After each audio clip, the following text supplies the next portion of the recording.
Well, I mean, it sounds fun. Let's do it.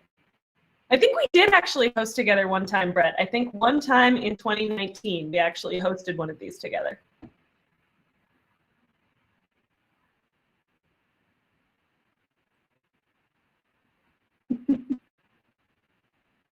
Yeah. I am happy to be Ashley's understudy. I'm just happy to be here. Hey guys, how are you doing today? Throwing me off a little bit right now. I don't agree with snow being out here like it is in October, but besides that, I'm doing okay. I feel like the weather was so much better when we moved to Minnesota this time last year. It was. I It was remember it being 100%. so surprisingly warm. Yeah, it's kind of a disaster this year. Hopefully maybe it'll all go away. Fingers crossed. Thanks for having us on. Yeah, sure thing. So tell us how everything's been going. The players are on the move. What's new with you guys?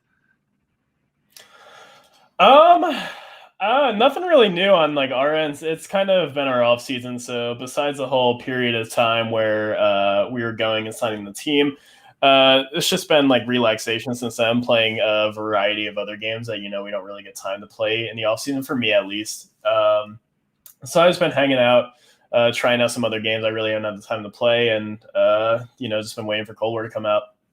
What are you playing, Yeah. Brian? Recently, Valorant I've been playing a lot of. I've always played like a lot of Hearthstone as well. It's just something I play a bit in my free time. And then been diving into some single player games with Ghost of Tsushima and Crash Bandicoot 4. Are you immortal yet, Bri, or what? I have been immortal, but yeah, I'm trying to hit the highest rank in the game before Cold War comes out. Absolute nerd. No, I haven't had the opportunity to dive into too many new games in the off season. I've been somewhat busy, but I know our guys are really excited. They're moving to Dallas. I think they're moving in anywhere between the 1st of next month and the 8th, are like the ranges the 4 of them gave us. So they'll be ready. They're online. Their internet will be set up, and they're going to be ready to go once the game drops to practice and stream. I think they have some really cool streaming ideas in mind. So be on the lookout for some awesome RØKKR content. I can't speak today. Sorry about that. Yeah, super stoked. So nice. Well, and Jake's been helping us out on some top secret projects to talk about on the stream. So we're keeping him busy even outside of Call of Duty. I appreciate it. I don't know what I would do if I didn't have work to do. So guys, give us your thoughts. Yeah. Yep. My audio is a little choppy here, so hopefully a little bit better for the stream. But guys, give us your thoughts after a couple beta weekends here. How are you feeling about the new game? How players? For me, historically, I've never dove into betas too much. I'll play them for a few hours on the first day, and then at that point, it gets pretty stale to me because you're kind of just playing the same 3 maps on rotation with the same game mode or two. And for me, I like playing multiplayer games in competitive setting. I feel like you don't really get too much of that in a beta, so I never really judge them or dive too much into them. I kind of wait for the full release of the game because there's always a lot changing here and there. But I think the core game that they have is good. For me, it's just always been about maps when it comes to competitive games, so hopefully there's a bit of a better map selection come full release. Yeah, I agree with Brian. I think the core of the game is great. The fundamentals look awesome. They feel great. The game feels super smooth, which I really appreciate. I guess similar to Brian, I'm not a big beta guy. One, because I'm just super competitive. And like Brian said, you don't really get that competitive nature there. But secondly, it really doesn't correlate to what the game's going to be like once it drops. Like, for example, we saw so many differences between the alpha and the beta, and the difference between the beta and the real release will be exponentially larger in terms of the way the game plays. So I'd almost rather wait for the real thing. What kind of differences are you talking about? Like, will they change the maps? Will the weapons fire differently? Like, what kind of changes? Yeah, everything's up for grabs. Yeah, the weapon changes are something that's always frequent. You'll see guns be a lot more dominant in betas than they are in the actual release, and then same thing, the actual game comes out, and then there's one gun that's really overpowered for the first month, and then they'll have like their first rotation of weapon balances, and then once that happens, things become a little bit more stagnant for the most part. Okay.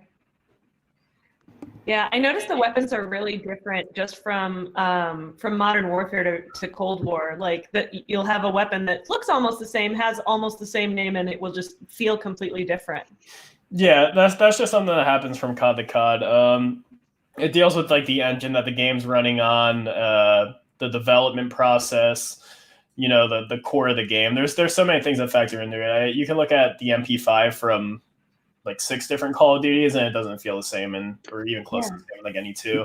Yeah, in any single one. I also think it's like creative freedom from the dev standpoint. So these devs are rotating year in and year out, and one of them probably thinks an MP5 should really feel like this, and another one has a team of consultants telling them the MP5 should really feel like that.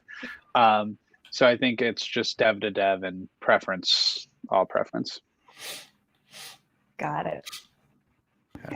So don't violate any NDAs or confidentiality here, but how are you giving feedback, if at all, to Treyarch, to Activision, right? Is it just pros and coaches are tweeting things out, or are you actually going through a process where you're providing some tangible feedback? Because it seems like from everything that that the community sees and hears that Treyarch's pretty receptive to getting this right. Yeah, I believe most of it's just been based off what pros are tweeting on Twitter. I think Activision or Treyarch is really they pay attention to what people are saying on Twitter, especially the pros. I know that they follow like quite a few pros in the scene, so I think they take a lot of things based on what pros say on Twitter, and just over the stats they get from the beta. They'll look into the stats with like the weapon statistics, what's being used the most, what's getting the most kills, what are players getting the highest KDs with. And they kind of tweak things through that. I think for the beta, there wasn't really a direct feedback loop, but then again, there could have been with players like reaching out to the CDL and the CDL reaching out to Treyarch. I think what's unique about Treyarch is the fact that they do not need a direct feedback loop with pro players to make changes that are best for competitive. As Brian said, it seems like they're pretty cognizant of pros' opinions on the game, and not only are they cognizant of those opinions, but they're adamant about making changes that I don't want to say appease, but that reflect those recommended by the pro players. So it seems like Treyarch really takes any public criticism of their game at the pro level pretty seriously, which is really good to see, because it almost avoids that formal feedback loop, and it's really them taking in all of the information and kind of coming up with a conclusion on their own on the back end.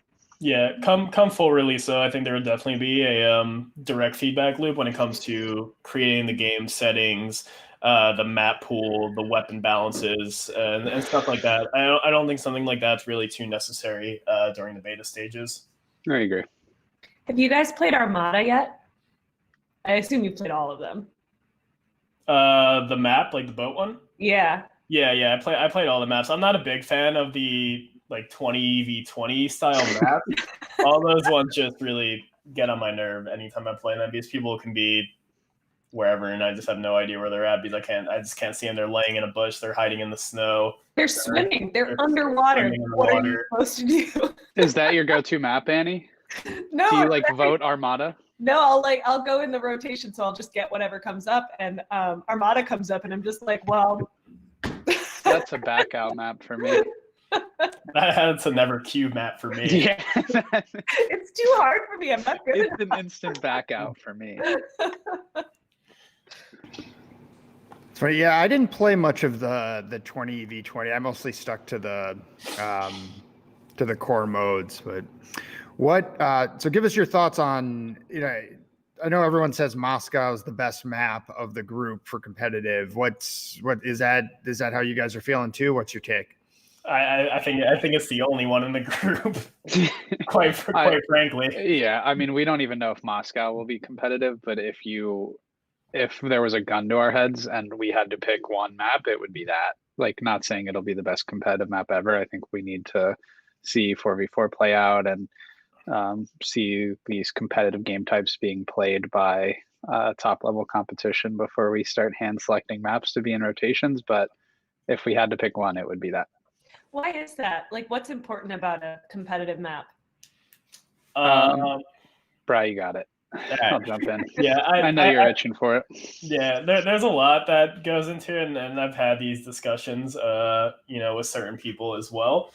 But the flow of the map, the spawns on the map, there can't be, too many angles or hiding places. The maps need to be pretty standard where you can kind of gauge where people are going to be. If there's too many hiding spots on a map, it creates some inconsistencies. So I think you want a general balance of the map with it being, 3 lanes in a sense. If you have anything more like that, like 4 to 6, people can kind of be anywhere, go anywhere, and it's too hard to predict, especially in a 4v4 setting.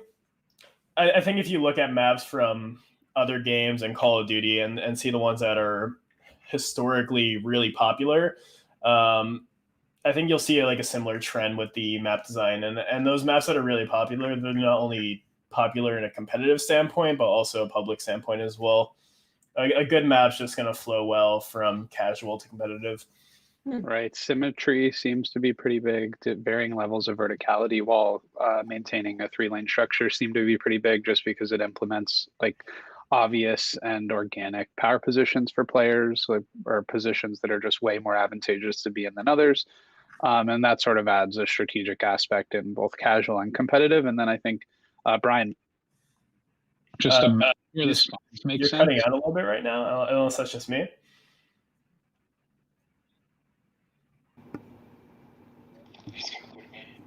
I see his Matt. Yeah, I don't hear him talking anymore. And me as the spawns.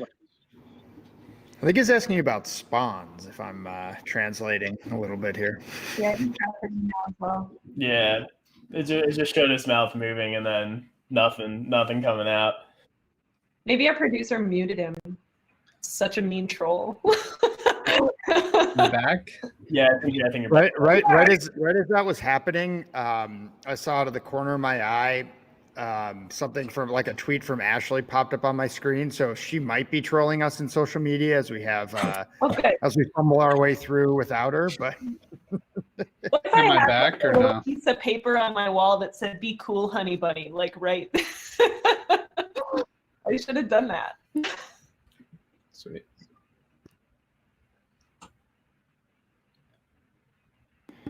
Cool. All right. I want to ask you guys about control as a game mode. So we honestly don't know if that's going to be the third game mode, like heavily rumored out there. But for the sake of discussion, let's say that it is, right.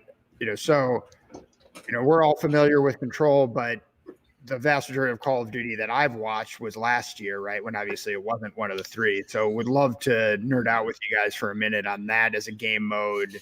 And what's the strategy there? How do you and the players look at it? Like just talk control for a couple minutes. I'm trying to think of like the best way to describe the game mode. I feel like it's like a S&D TDM hard point hybrid-ish thing in a sense. I don't know. I really don't know the best way to describe it, but we only got it 1 year in Black Ops 4. That was the only year it was ever a game mode. That's when Treyarch kind of came up with it and put it in a game for the first time, and they're doing the same thing again this year. So we've only seen it played once in a 5v5 setting, and there was a lot of times on a lot of maps where one site was really, really, really easy for the offensive team to get. So a lot of teams on defense would kind of just give up one site, and then it was just a back and forth battle for one site for the majority of the round. I feel like something that strategy will fade out a little bit less going into 4v4 in a game that's arguably a little bit slower per se. So I'm really interested to see how the game mode plays out 4v4, but with control, I think a lot of it comes down to the maps and where the points are on the maps and how the maps are designed. And just to give, I guess, additional context for, sorry, Brett, I saw your mouth moving, but your audio wasn't coming through. Just some background information. Control, like Brian said, it's really a mixture between a lot of game types, but I mean, there's really 2 sites. There's an attacking and defending team.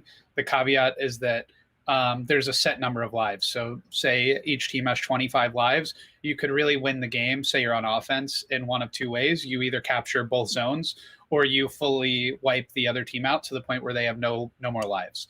If you're on the defending team, you can win by making sure that the time limit draws where you still have a point.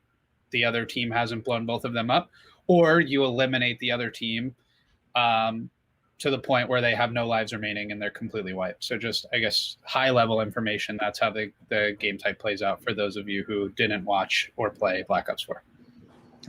So when I was playing it in the beta, what I found myself curious about, like when you're in a pro match from a strategy standpoint, are you guys picking a side and you rush that one side and then, you just like, that's how it rolls, or how does it work? Yeah, in Black Ops 4, there was a lot. It was usually, the offense team would send all people on their team to one site, or you would kind of have 4 go one way and then 1 go like another way and kind of just like cause a distraction. I think later in the year, teams started throwing like a lot of fakes where they'd have 2 people start going toward one point, make some noise while the other 3 people kind of sneakily went toward the other site and tried to drew some rotators. So I think we'll see a bit more of that this year as well. It's definitely going to be a weird dynamic controlled 4v4 though. I feel like there's going to be a lot more map spreads, and teams aren't going to have to fully stack one site. How do you think this new format will play out with our new players? Great, hopefully. Positive. Cool. When the game drops and you have access to more maps and you're getting into it for the first time with the players, as coaches, what are you guys looking at right on day one? What are the players thinking about on day one? Or is it just get in there and start playing and you figure it out as you go? Yeah, pretty much figure it out as you go. For like the first week and a half, even 2 weeks, I think players are mostly just going to be playing public matches and S&D tournaments at that point, until we kind of have a map pool to test for, respawn game modes. That's usually the go-to for a lot of pro players. They'll play some things that aren't too competitive while, try and iron out like what's overpowered, what's not, what should be allowed in the competitive settings. But we won't really get into scrims or anything, super serious until two weeks into the game or so. I think is when we'll probably start scrimming. Yeah, I think the first thing you really think about when you're spawning in as like a coach or a competitive player is every time you're on a new map, it's like, okay, can this map be played competitively? Like that's sort of the first question you ask is like you spawn in, you press start, you look at the big mini map. Does it have 3 lanes? Does it look like it could be a competitive map? Does it look symmetrical? And then at that point, you're kind of playing, you're looking for like in-game mechanics and figuring out if there are ways you can make your guy run quicker. Maybe sliding off ledges slows you down. Maybe sliding off ledges speed you up. So I think the first hour or 2 are really familiarizing yourself with maps and mechanics, and then after that you're kind of testing guns and just like Brian said, trying to figure out what's going to work. Nice. So we've got a couple minutes left with the coaches. We'll take some questions from the chat if anybody who's watching wants to drop some in there.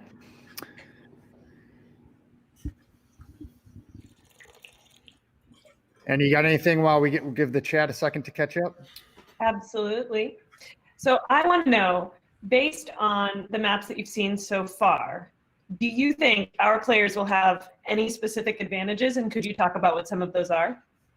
I really don't think so. It's like so hard to answer because I really don't think any of the maps that we've seen so far will be played in a competitive setting, and if they do, then I'm quite nervous for the state of the game. So yeah, it's really hard to say. We haven't even seen the full build of the game yet, what guns are going to be the best, and a lot develops in the first few weeks of the game. So it's way too hard to tell. I think so much is going to change. And I guess the best reference or best example I could give is like the Black Ops 3 beta. Everyone was using this gun called the Razorback. It was a submachine gun, and it literally did everything. It shot straight no matter how far. It killed from like 100 yards away in 4 bullets. The gun made no sense. And everyone thought that the game would be like a 4 Razorback game. And the game came out, and it was a Treyarch developed game, and the Razorback was so bad because like 90% of the players in the beta were using the Razorback.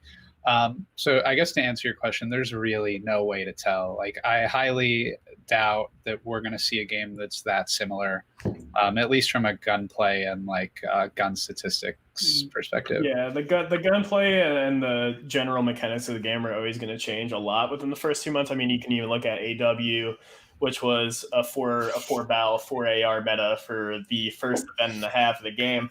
And then until they finally buffed up the SMGs, and it kind of made it like a 2-2 split after that, or even like a 3-1 split on some maps. So is that generally like just about 2 months that lasts? Do they stop balancing everything at some point, or do you guys just have to keep adjusting? It's more micro balances after kind of the first wave. After the game's out for like a month, they'll have like a lot of data to pull from, and that's usually when they'll have like a big overhaul. And then after that, the adjustments tend to be more minor. Yeah, it depends if the developer is interested in updating the game or not. Also, from a competitive standpoint. Interesting. I mean, you'll see years where a random gun gets over buffed in the middle of the game, and then they'll have to revert it real quick. I think it was Ghosts where the Bison randomly became oh my god insane for like a 2 or 3 ban. You saw that with the Vesper in Black Ops 3 too. Well, wasn't that good at the beginning of the game? Is that how it was? No, it got randomly buffed like a month or two in, or like maybe 2-3 months in. Everyone was just running 4 of them. Yeah, I hated that gun. I play a lot of Destiny 2, and I always feel like that weapon system is really volatile. Like, it's going in and out all the time, and you're just like, you go into the game after a couple weeks break, and you're like, I have no idea which of my weapons is going to work anymore. Well, yeah, I mean, in a game like that too, it's like based off like your level and like how high ranked you are, and like all the weapons have like various stats because there's like so many different hybrids of each one. I feel like COD's a bit more standard with that. Yeah, it's a bit more standardized. I wish I got into Destiny. I've never played. The raids always look fun to me, but I couldn't grind the game to get to that point. I swear I don't work for them, but the new game drops November 10th, so it's a good time. There's a free-to-play version right now. I don't know why I'm advocating Destiny. I always seem to be. We can all play it for 3 days until It's funny. All right, so it looks like we got a couple questions from the chat. Sama Jamma, I'm going to paraphrase a little bit.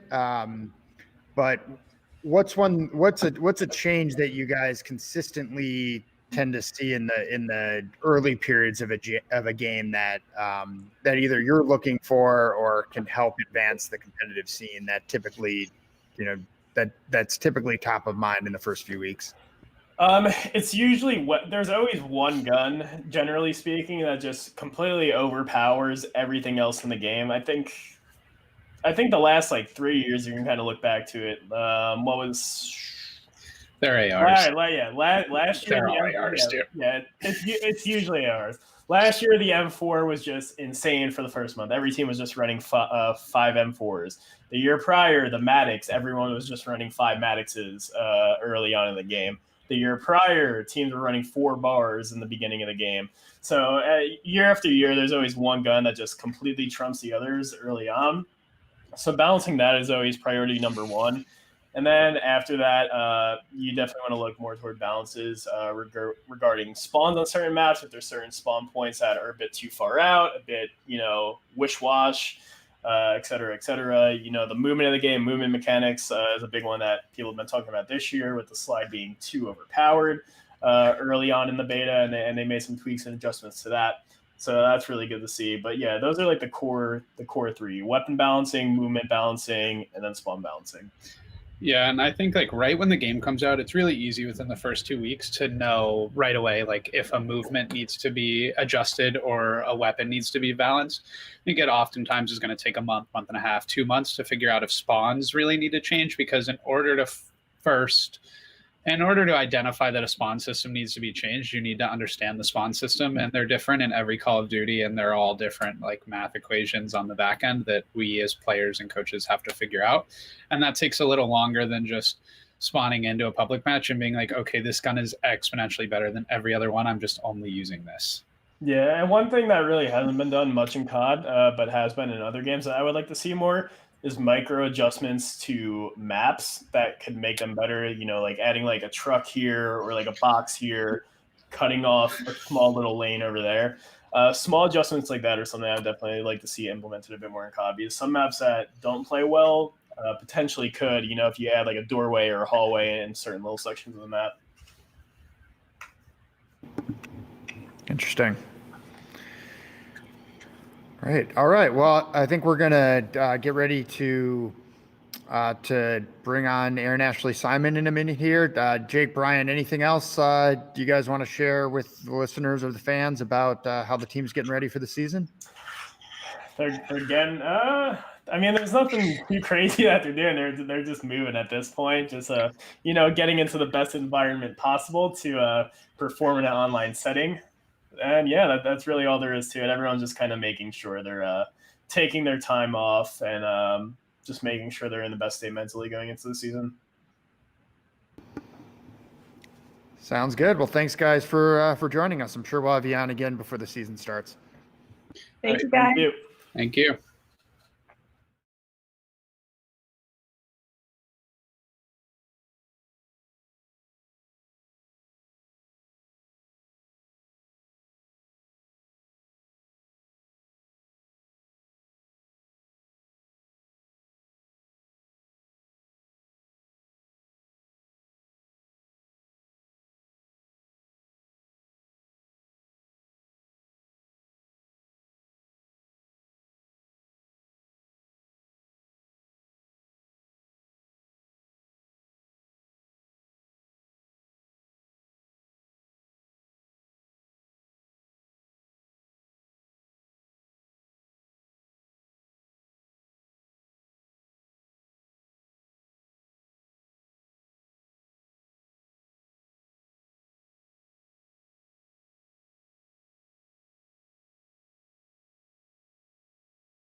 All right, we are back and we are joined by Erin Ashley Simon, who we are very excited to have with us today. And Erin, you do so many things and so many cool things that I don't even know exactly how to like intro you and tee you up, right? And you know, the funny thing is, and I'll just tell this quick story, and then you can introduce yourself. Like we wanted to catch up and just, you know, hear about some of the things you're working on, and said, wait, well, why, instead of having that as just a normal conversation, let's have that on the podcast.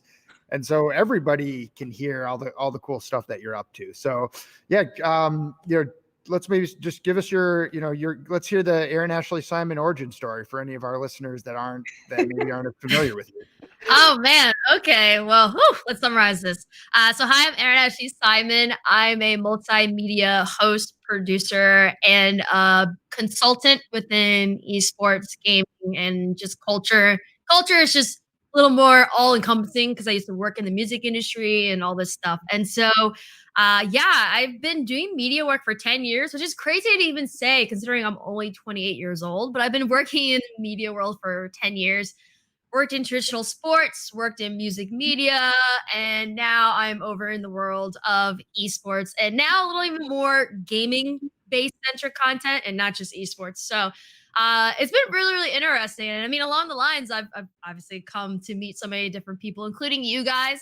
One of the things that I've been really focusing on a lot more now is just the overall conversation of diversity, inclusion, and finding ways to create additional opportunities for aspiring pro players or professionals or people who want to work in the esports scene, creating more opportunities and support so that we can get more diverse and different perspectives into the scene because it's only going to make the industry grow better.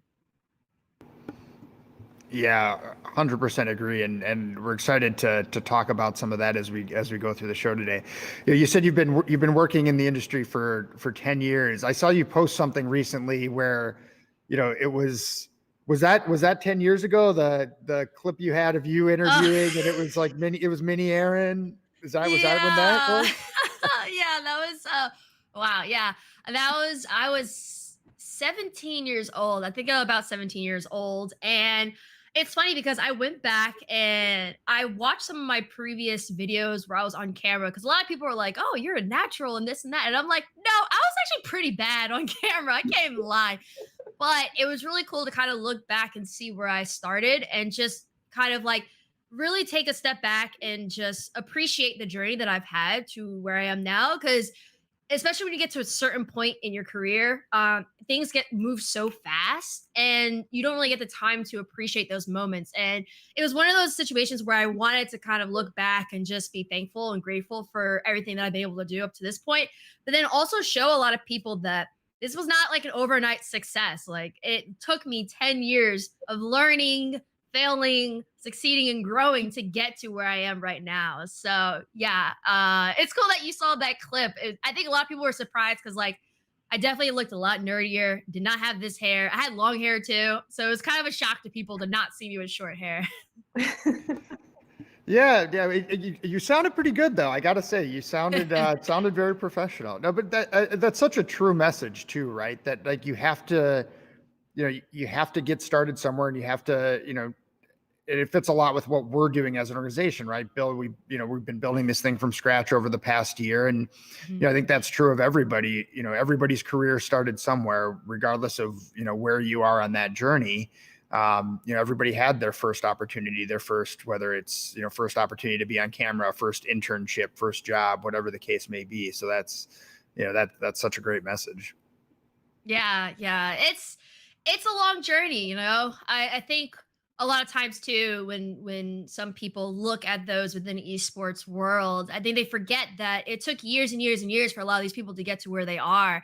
And not to say that process won't be expedited, because there's a lot more support on various different levels and from mainstream and from universities and from just bigger platforms to help people get into this space. So the process will be expedited. But still, a lot of us have been spending like 10 years, 8 years, 6 years, 5 years, whatever amount to pretty much get to where we are. That's great. What was that journey like from the things you started working on earlier in the music industry and traditional sports to getting it more into gaming and esports?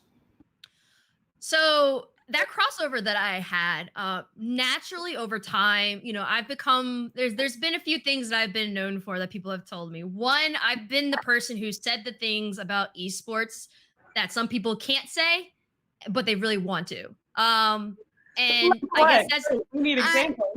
I mean, just I've been very vocal about the accountability factor of the industry in so many different ways. And, even for me, that's also and especially around this time. And it's a very tough kind of conversation to have because that's also an accountability factor placed on people that I know in the industry.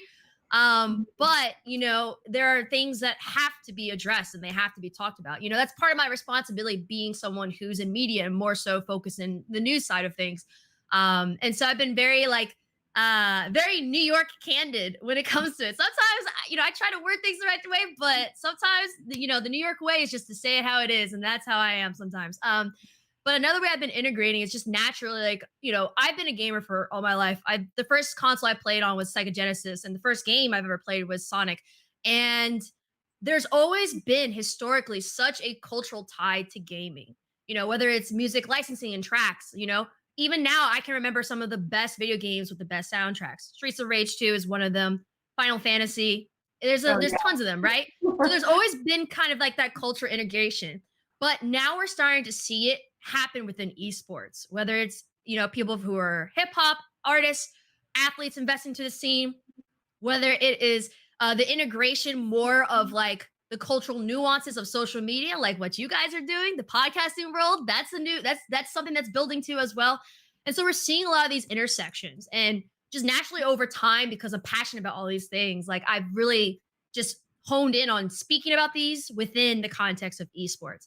And so we're seeing a lot more of it. And it's interesting because although gaming has been mainstream, esports hasn't really been mainstream. And now we're seeing esports joining gaming at the folds when it comes to pop culture. So it's only going to mix and mingle a lot more now. And honestly, I think the impact of COVID expedited mainstream's attention and appreciation towards esports a lot quicker than probably if we didn't have COVID.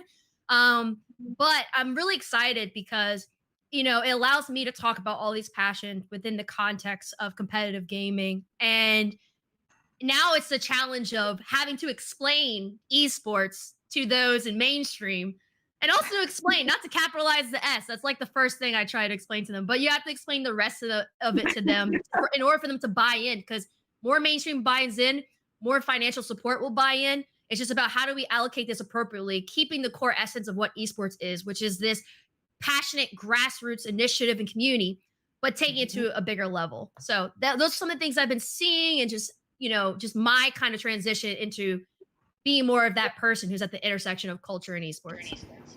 So yeah, that's great. And that's something we talk a lot about here, finding that right balance of, of expanding the audience, because ultimately that's what our organization wants to do long term, but making sure that we're true to what's great about esports, and doing right by the core audience that's already been a part of it for a long time before Minnesota RØKKR or version 1 were a thing. So I'll pause there. I'm getting Annie's audio on a little delay, so I want to make sure if she's trying to jump in, that I'm not just continuing to talk here. Aw, Brett, you're so kind.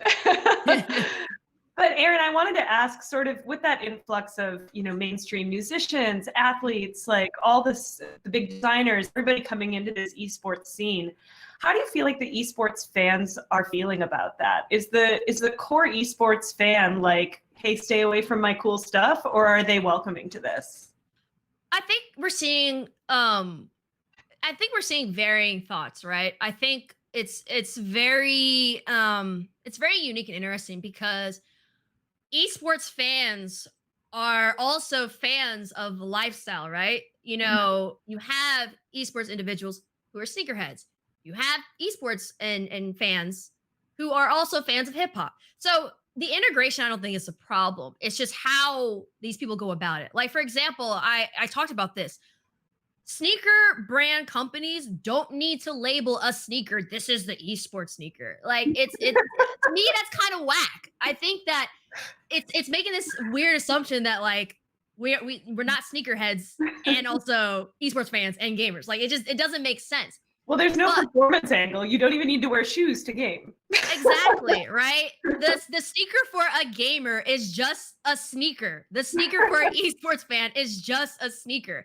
Yep. I think that there are better and concise ways that they can integrate. And so I think that the community, they're fans that are embracing it, but it's just all about how they're coming in and how they're integrating themselves. It just has to make sense. It can't just be like they want to use the word as a marketing tool to sell whatever they're trying to sell. It's like, how can you come in and provide value to this community, assist this community, and help it grow through the lens and the context of culture and lifestyle?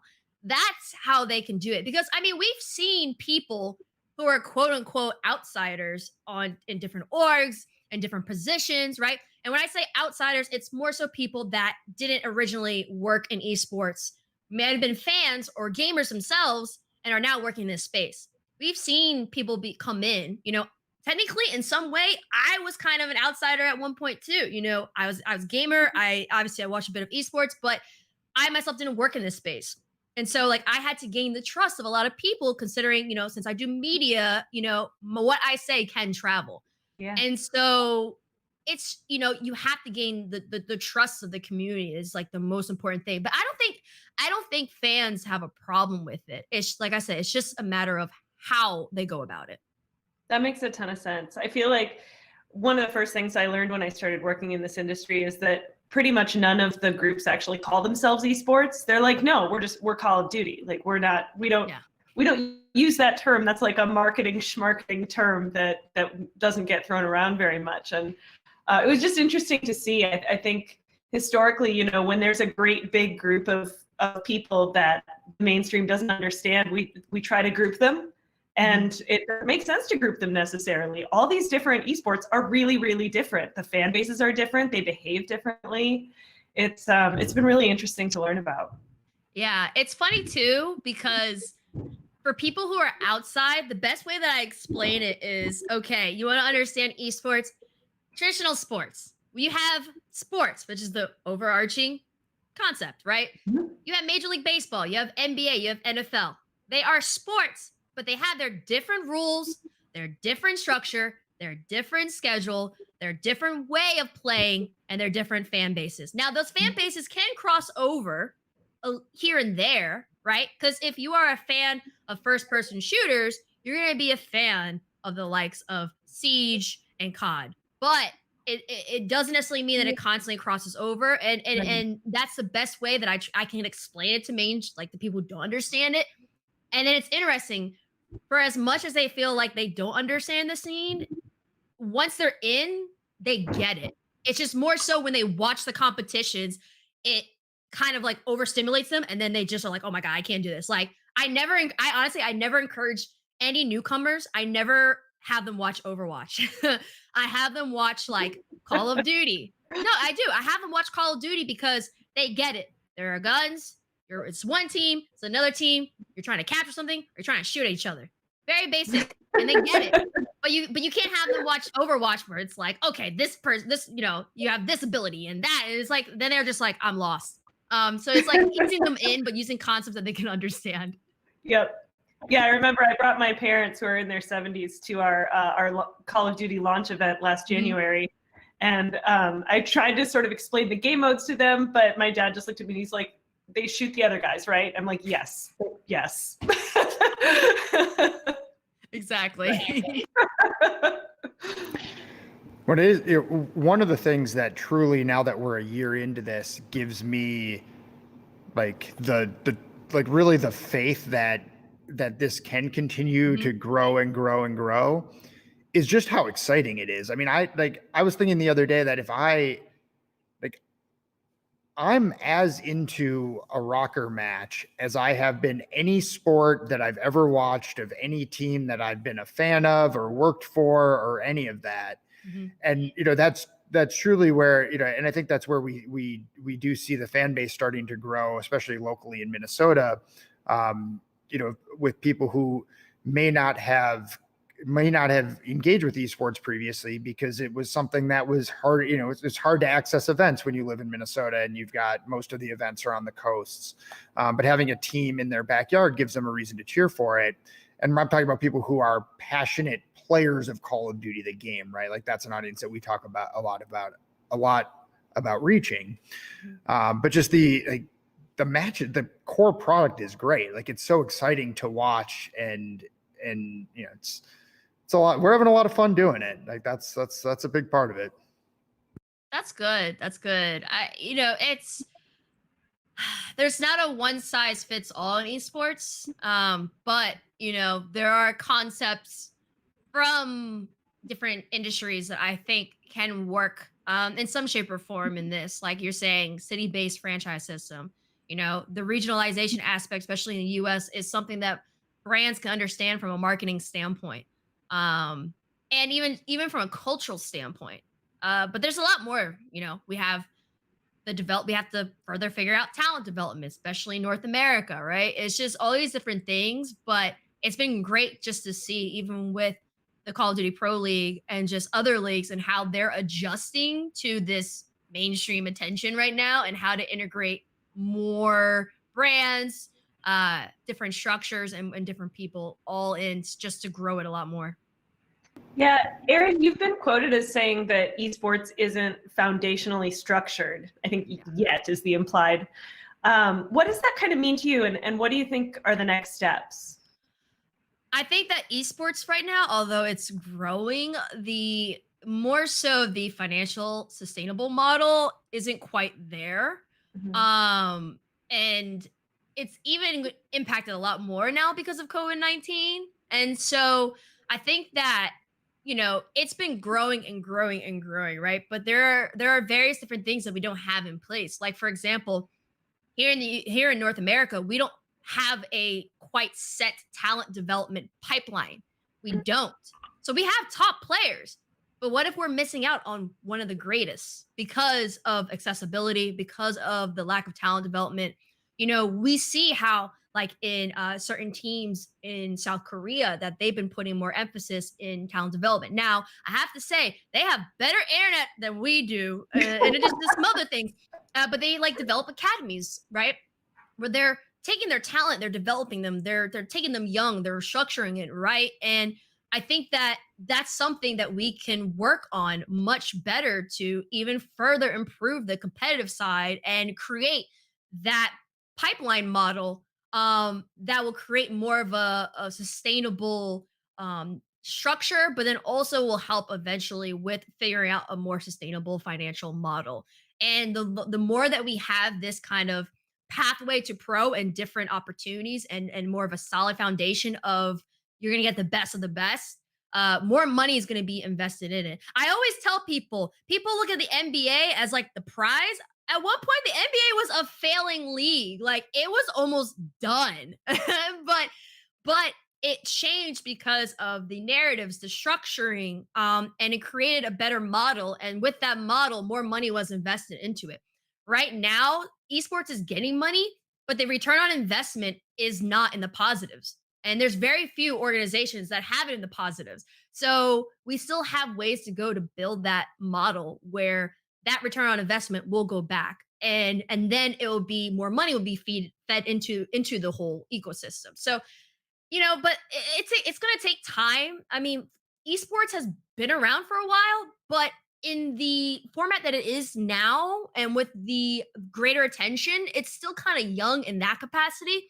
But I believe that it's definitely going to get there. But like I said, it's going to take work on all of us. It's going to take work developing these academies, figuring out what does the path to pro in college, right? Do we even know if kids can effectively go from college to pros because of such that young age? Like, kids are they're retiring around like 26. Like, makes me feel old, and I'm not even old. And so we just got to figure all that out. And I think that it will move more towards a sustainable model. That's great. And I definitely agree. We talk a lot about figuring out what that looks like for us as an organization. How do we engage with the college esports community, especially now that we're a year into our existence? It's really time for us to figure out how we do some of those things. You've been doing a lot of work lately with HBCUs, historically Black colleges and universities, and you've got some initiatives coming up. We're excited to work with you on a couple of things. I don't know what we can actually talk about and what we can't talk about, so some people may have to wait a little while for some announcements. But what can you tell us about what you're working on there? So what I can say is, for those who don't know, there's a nonprofit. It's called Community, and they have partnered with Twitch to help develop a new HBCU esports league. And so, some of the colleges, are like Howard, Morehouse. If you want to take a chance, like definitely look up historically Black colleges and universities.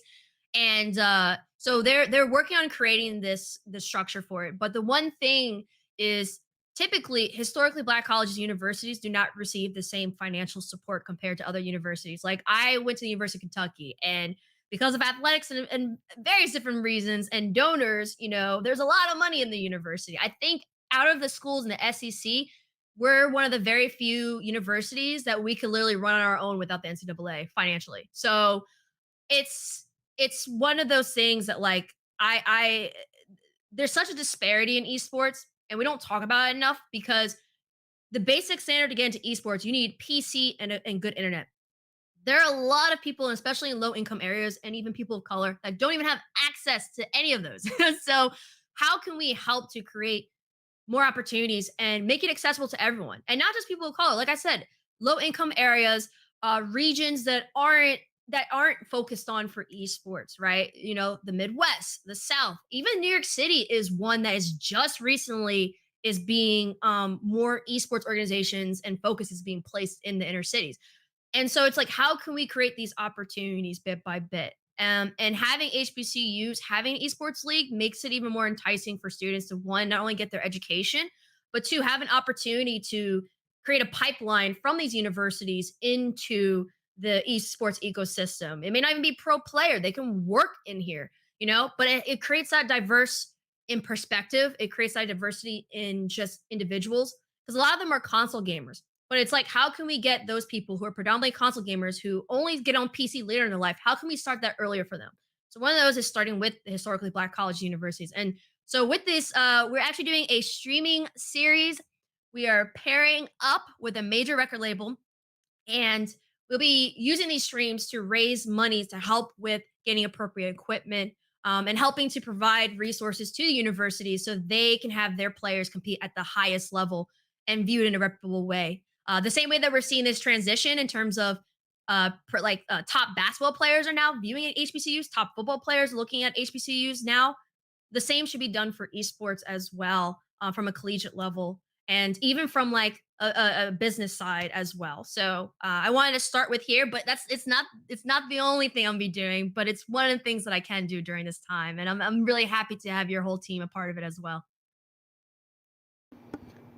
That's awesome. Well, we're excited to have more details to share on how our organization is going to get involved a little bit and hopefully support in the very near future. But those are important initiatives, and we we want to find the right way for us to support.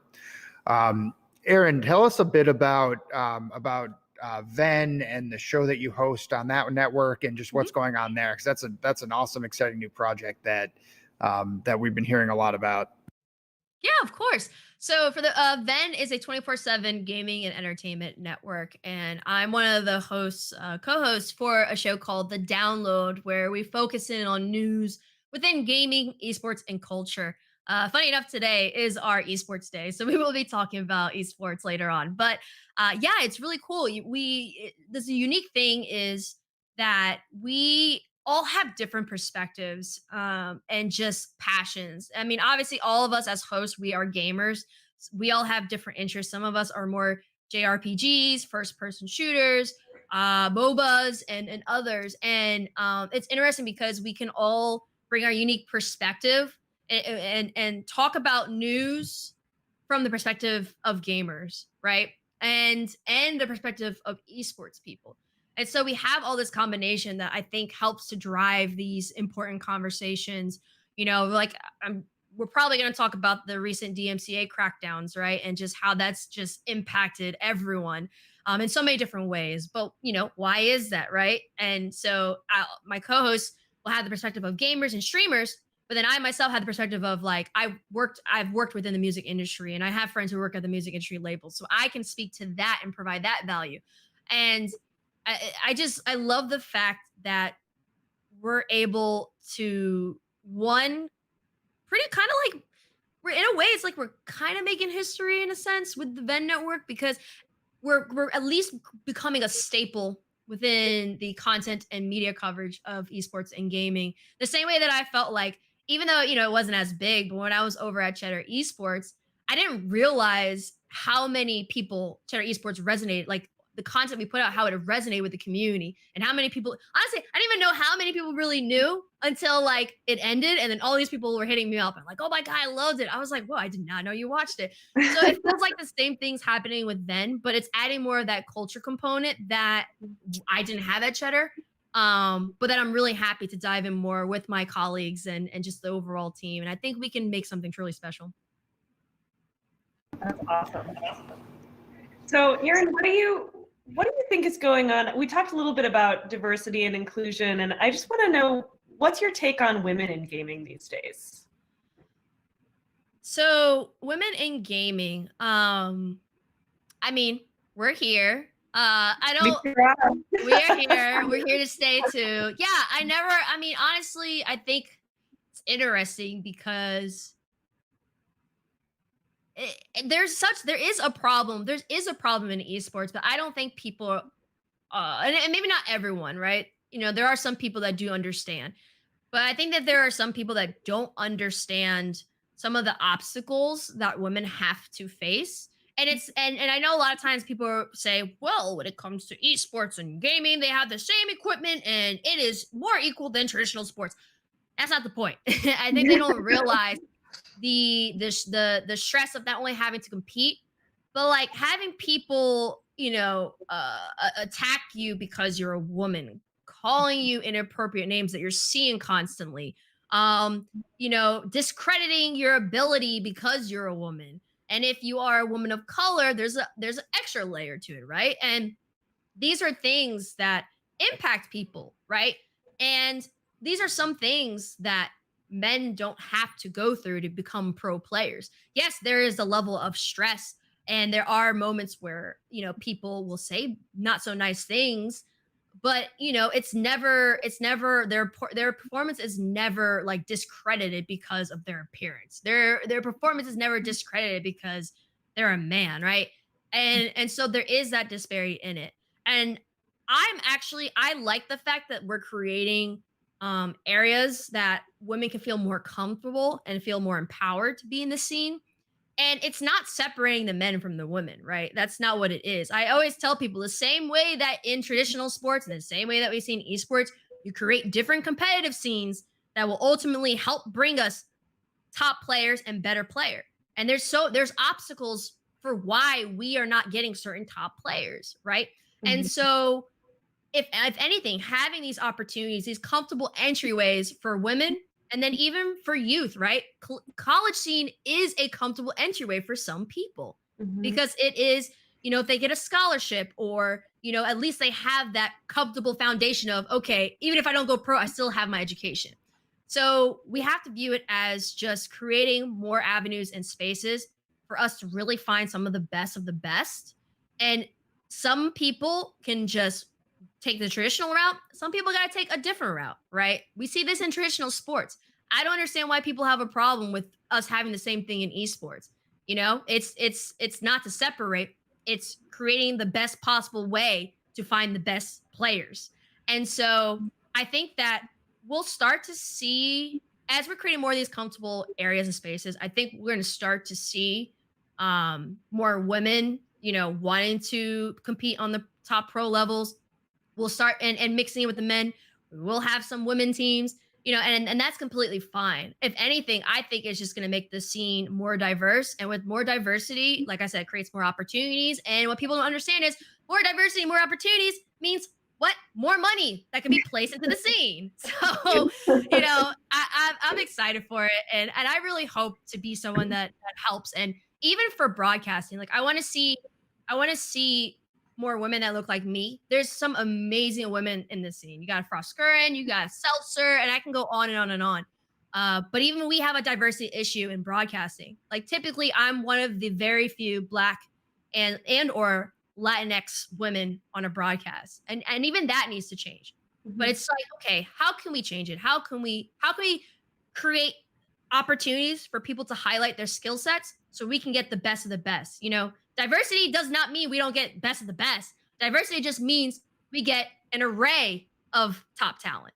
So it's not just this small portion anymore of top talent. Now you have more top talent that you can tap into for different leagues, different scenes, and everything like that. I agree with you. And I think it does mean that eventually we get the best of the best, right? Because you have all these young people watching and not seeing themselves represented. And once they do, that's when it's going to be, we're going to get the floodgates opened to entire pools of talent that are currently, opting out too early or opting out because, you turn on your mic and some 13-year-old boy tells you you suck because you're a girl and you're just like, I can't deal with this. I think, long term, I think the diverse talent is going to be what takes us to new levels of competition and new levels of how good you can be at this and how good the games and how good watching can be as well. It's funny though. I just want to quickly mention this. It's funny because the diversity aspect in terms of accessibility and opportunity, it has gotten better. But there are areas that we don't even really pay attention to, which I don't understand. Like the Latin America is one of the biggest markets for gaming and also even esports. And I still don't understand why we haven't fully highlighted that scene as much. And I get it, the language barrier, I get it. But we have enough Latin people working in the industry that barrier can be closed. And maybe part of that development process is the same way that we see soccer, like Barcelona, taking the likes of Messi, brings them into the academy. And in that time, you can help them learn English and help them, get acclimated. That talent development process could be important, because I even was looking at some of the top YouTubers in gaming. They're Latinx. But it's like, yet we don't really correlate that. It's like sometimes we just focus in on NA, we just focus in on China, South Korea, and Europe.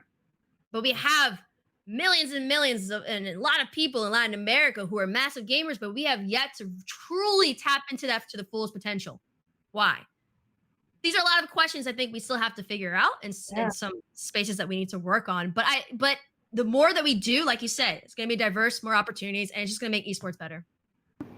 And Erin, you brought up a really good point that there's a lot with this conversation that doesn't get talked enough about, right? But you brought up a point that I rarely hear made, but I very much agree with, which obviously these things are important for many, many reasons, but they're also good for business, right? And I just fundamentally don't understand why any business would not want to create an environment of inclusivity, and why you would want to exclude portions of your potential audience, right? That just fundamentally has never made sense to me. And so I really like the way you made that point. But for us, there was something that interestingly, came our way recently where we were talking with a job candidate, and I'll preface what I'm about to say by saying that, like, the things that we as an organization have done to support inclusivity, like, there's some things that I think are positive, but I honestly believe we've done the bare minimum as an organization, right? And we need to do more, and the industry needs to do more. But we were talking to a job candidate recently who was somebody that was sought after by multiple organizations, and this person was interested in joining our organization because of some of the things that we've done in this area. And that was something that I never expected, to hear, or just in that context, it wasn't something that had occurred to me. And so it's something that, like, as an organization, you want to support things, you want to do the right thing because it's the right thing to do. But these are also situations where the right thing to do is also good from a business sense. And it boggles my mind that the industry doesn't not just this industry, but all industries sometimes lose sight of that.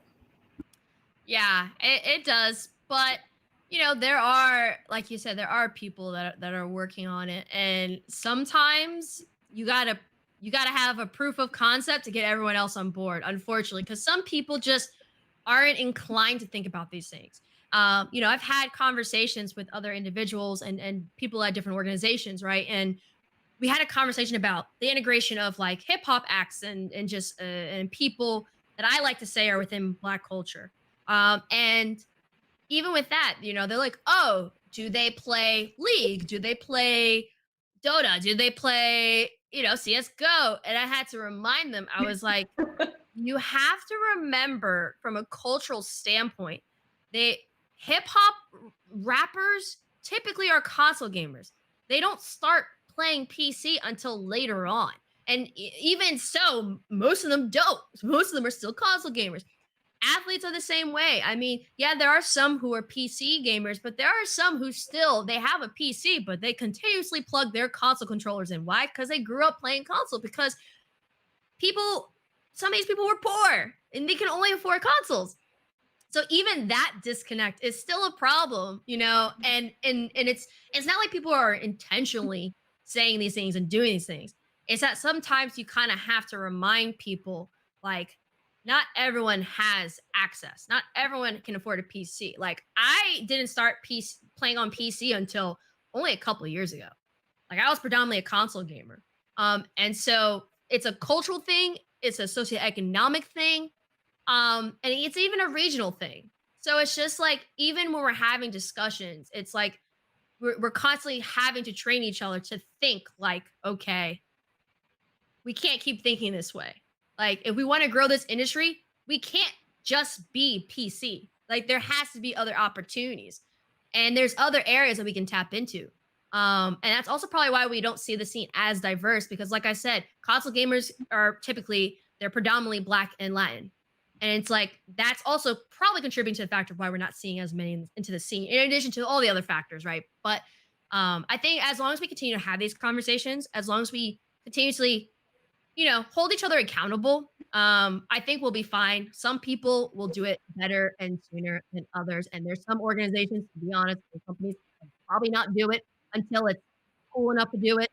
But at least for everyone else, if we see this is a void that needs to be filled, as long as we're actively working on it and progressively, tapping into it bit by bit, I think we'll eventually get everyone else on board. It's just going to take time. The same way it took time for people to jump on the esports world, like the bandwagon, I guess you want to call it. But, it took certain people coming in, people come in, and then, the Nikes of the world came in, Louis Vuitton, and everyone's like, oh my gosh, what is this thing called esports? Like, oh, is this new? It's like, no, it's been around for like 20 years, but we'll let you think it's new. Like, it's just that kind of thing, you just gotta work bit by bit and draw more people in bit by bit.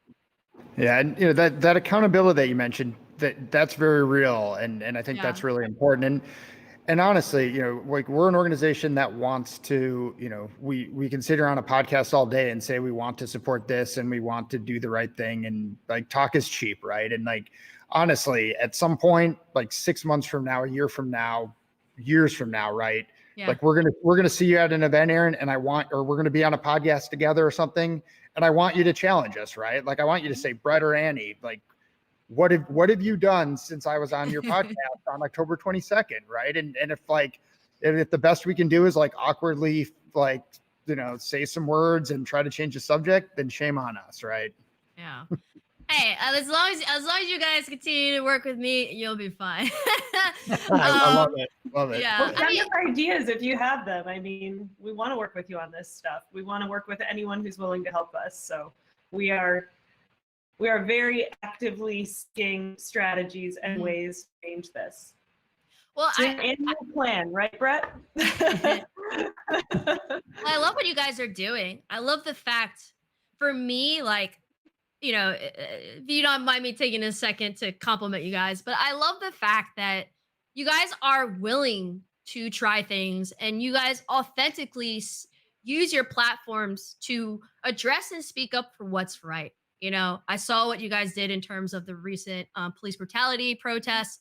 And then even from a content standpoint, like, you guys aren't afraid to do a podcast, right? You guys aren't afraid. Like, I like that, because to me, I'm the same way, where it's like, if I have an idea, especially an idea that could help people, I'm not going to sit on it. I'm not going to be like, oh, is this cool or what? No, I'm going to do it, And I like the mentality that you guys are, you're figuring it out bit by bit, but I rather someone try and consistently try and maybe stumble now and then than to not try and just post just tweet out a solidarity post but do absolutely nothing. Like, that's my viewpoint in it. And I think that in terms of the organizations that I've seen, the teams that I've seen, like, you guys have been doing like a really, really good job. And I have honestly, I have a lot of respect for the entire team that over there.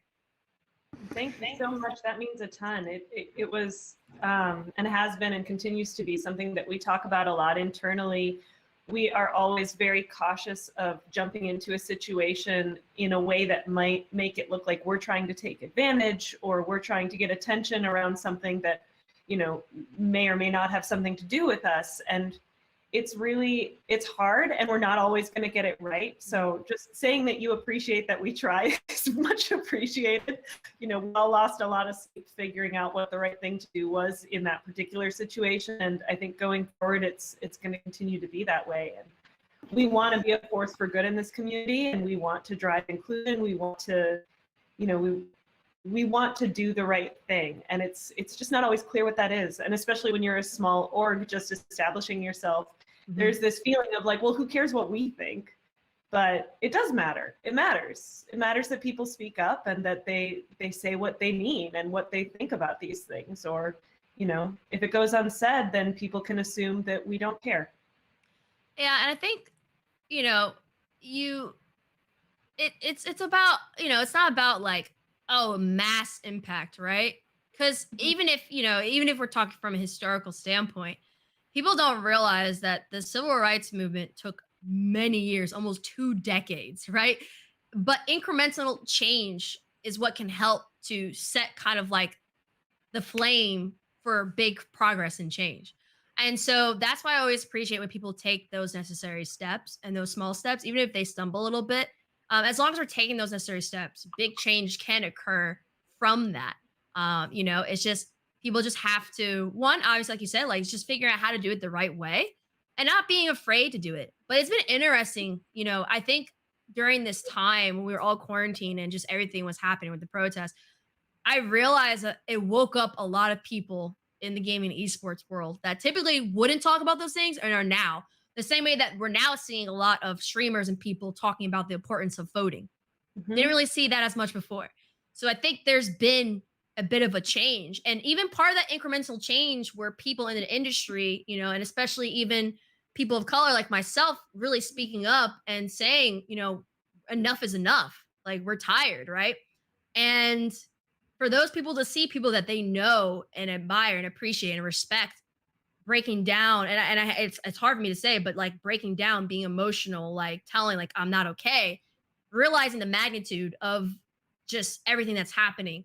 I think it opened up a lot of people's eyes, and I'm really proud that the esports and gaming community are really kind of like really pushing and charging away with trying to change things, not only in the industries but also outside of it as well. Yeah, I don't know that I have anything to add to that. That was so well said, Erin. Thank you. I mean, at the end of the day, I mean, this is like 2020 is the, you know, I think I'm maybe the oldest person like on this podcast and what that's probably, you know, maybe even listening to it. But I mean, 2020 has been the most impactful year across the board of my lifetime. And there's a lot of difficult situations for a lot of people. And you can only hope that, you know, through these challenges and that there's progress made in whatever form that takes for, you know, for on an individual level, on, you know, for organizations and for industries, you know. And there's something that you said that I think is really important. And it's something that we think about, or I think a lot about. Like, I don't know what to do to make major impact on these type of issues, right? But, you know, as an organization, we're looking for small ways to, like, what can we do that's meaningful and tangible? And, you know, it doesn't have to be a big grand gesture. It can be, you know, like how can we support the HBCU program? How we did a partnership last month with the Alan Page Education Foundation here in Minnesota, which is a group that Alan Page, if you're not familiar with him, he's a Vikings Hall of Fame player. who's now a Supreme Court justice for the state of Minnesota. And so we partnered with his foundation, and it just started with a phone call with them and just learning about what they were doing. And they were about to have a charity gala, and we put it on our YouTube stream. And it's very small things, right? That was not a heavy lift or a difficult thing for us. But if that helped get their message out to a few more people that are fans of this team that would have not otherwise heard that important message about challenges and the importance of educational opportunities in diverse communities. Like if 10 more people had access to that information that wouldn't have before and thought about things a little bit differently, maybe might vote a little bit differently because of those things, like that's us having a very small impact, but that's what, like, if that's all, that's important, right? And that's what we want to try to do. Yeah, that's important. If you can change 1, 2, 3 people's lives, that's all that matters, because it's a trickling effect. Once you change the minds and lives of 1 or 2, 3 people, those individuals can go and change the lives of 1 or 2, 3 people, and it just keeps going and keeps going and keeps going. That's why, I always tell people, you don't have to have 100,000 followers on Twitter to change someone's life. You don't. You could literally have only 100 followers and change someone's life. It's just about what you do and how you do it, not about how many people follow you, and it's not even how many people lives you change. Even if it's 1, that's still 1 more than what you could have had before, which was 0, and 1 is better than 0. So, I think that's an easy concept. You don't want to have 0 championships. You want to have at least 1 championship. Like, same thing with life. Yep, we have a saying here that we're building the fan base 1 fan at a time, right? And it's the same thing, right? One person at a time, 1 message at a time, right? Exactly. All right. Is there anything else we should talk about? I mean, you're doing so much cool stuff. I'm sure there's stuff we didn't get to, but before we wrap, anything you want to cover, Erin or Annie? Anything you want to talk about? I'll just say that next week we are hosting our Women of the Arena tournament. Minnesota RØKKR is hosting a women's Warzone tournament with eFuse. It's presented by Crocs. It's going to be on ESPN Esports, and it's going to be fantastic. So make sure to tune into that next week. Yeah, and the only thing I have is the announcement for what we talked about with the HBCU Esports League. That is dropping later today. It will be on my Twitter account, so if you want to check it out, head over to at Erin A. Simon. And there will be more news and awesome things that are going to be dropping. I've been doing a lot within content. I've been, doing podcasts and different things with all sorts of different organizations and charity initiatives and all of that. So there'll be a lot more of that.